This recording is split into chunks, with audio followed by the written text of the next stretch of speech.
आप देख रहे हैं आपका अपना टीवी चैनल आरजे रमझाझर। जज्बात के रंग, भरोसा के संग।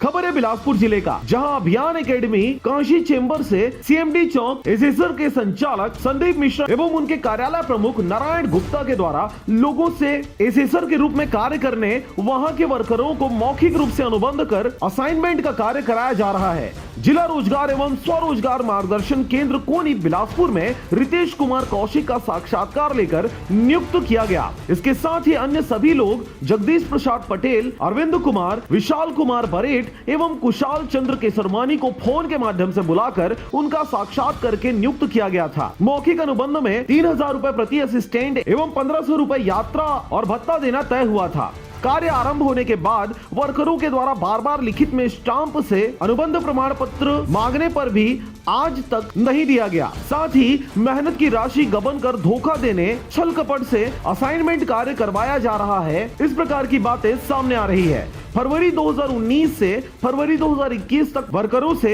एसेसर के तौर पर काम कराया गया। उसके बाद परिश्रमी की भुगतान न मिलने पर वर्करों ने कार्य करना बंद कर दिया। तब से आज तक परिश्रमिकों का पूर्ण भुगतान नहीं दिया गया है। अभियान एकेडमी के वर्करों ने बताया कि अब तक उन लोगों का कुल 10,82,763 रुपया बकाया है। संदीप मिश्रा एवं प्रभारी ज्योति नारायण गुप्ता के द्वारा बेरोजगारों को ठगने के लिए एक सुनियोजित तरीके से विभाग की सहायता लेकर ठगने का कार्य किया जा रहा है। ऐसा कार्य करके न जाने कितने बेरोजगारों की बेरोजगारी का फायदा उठाकर उनको संदीप मिश्रा एवं ज्योति नारायण गुप्ता के द्वारा ठगा गया होगा और न जाने कितनों को ठगने वाले होंगे। उपरोक्त कथन को प्रमाणित करने संबंधित विभाग के सूचना के अधिकार पत्र के माध्यम से आवश्यक दस्तावेज प्राप्त किया गया है। असेसमेंट की बकाया राशि प्राप्त करने के लिए वर्करों के द्वारा तारबहार थाना बिलासपुर में शिकायत भी की गई, लेकिन पुलिस द्वारा कोई उचित कार्रवाई नहीं किया गया और उल्टा पुलिस द्वारा धारा 155 की प्रति देकर वर्करों को न्यायालय जाने की बात कहकर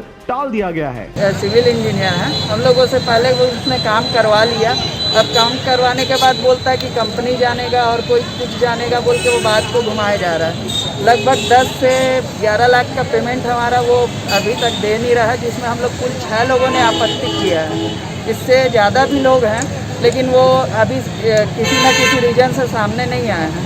लेकिन हम लोगों ने 6 लोगों ने आगे आने की कोशिश की है और उसके लिए भी हमने कई बार डांगी सर को, कलेक्टर अपर कलेक्टर मैडम को और कई लोगों को हम श्रम विभाग को और कई लोगों को हमने अपना लेटर दिया है। उसके बावजूद भी अभी तक कोई कार्रवाई नहीं हो रही है। बहरहाल खबर के प्रसारण उपरांत अब यह देखने वाली बात होगी कि क्या किसी प्रकार की पुलिसिया कार्रवाई इन ठगों पर की जाती है या फिर न्यायालय ही एकमात्र रास्ता पीड़ितों को नजर आता है। बिलासपुर से अमित पाटले की रिपोर्ट, आरजे रमझाझर।